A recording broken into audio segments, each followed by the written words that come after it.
Dry, bright polishes protect a floor, but even they can become worn and unattractive. The thorough removal of old polished layers, called stripping, is therefore necessary from time to time. Depending upon the type of polished layers to be removed, and also depending on the floor type, the correct stripping product is selected. Old layers are removed by the chemical action of the stripper and the warm water.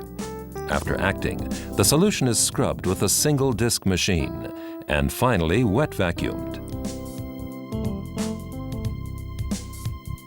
Stripping can be done on all water-resistant hard floors, like stone, linoleum, PVC, and others.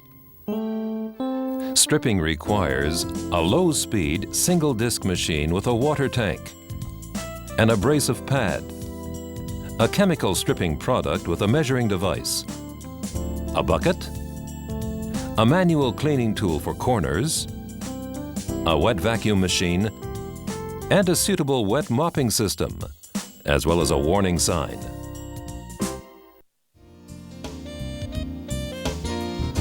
This is how to strip.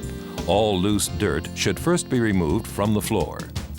Proper product dosing is important.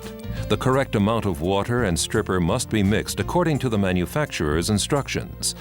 As the floor stripper is highly alkaline, protective gloves should be used when preparing the correct dilution.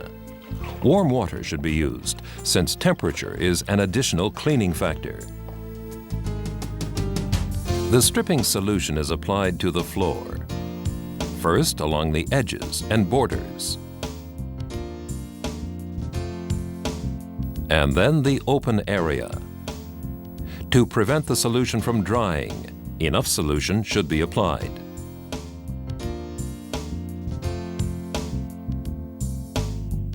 The solution is now allowed to act for approximately 15 to 20 minutes.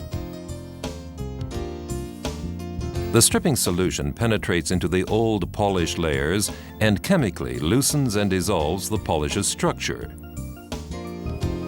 After the structure is sufficiently broken down, the floor is scrubbed with the single disc machine. This will further enhance the process of breaking down the structure of the old polished layers.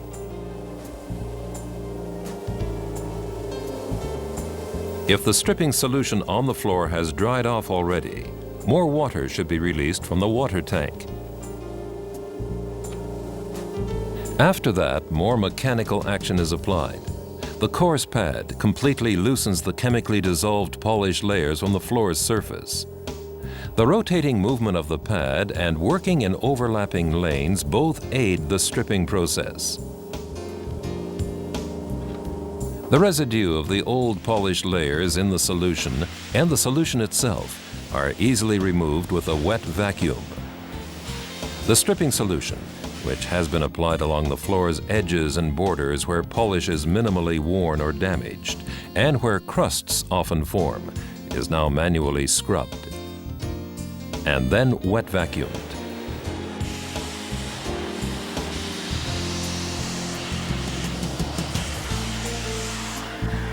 The most efficient way to strip a floor is with two people. As soon as the person operating the single disc machine has scrubbed one lane, the other person wet vacuums it. After scrubbing, the pad is usually very dirty. Immediately clean it with the wet vacuum machine.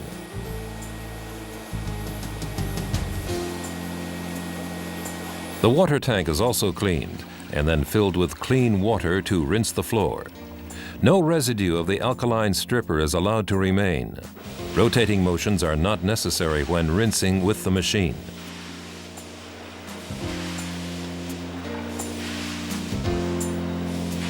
Finally, the solution is wet vacuumed again.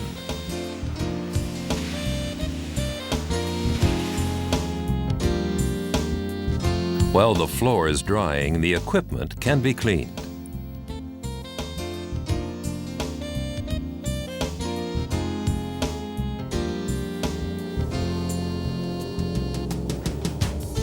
The stripping solution can also be applied with the single disc machine.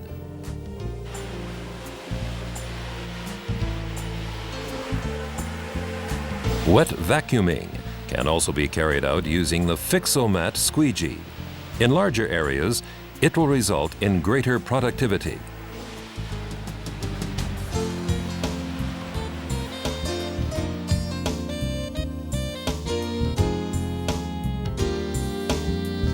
Stripping ceramic tiles with large amounts of grout and smooth surfaces should be done first with a pad and then with an abrasive brush.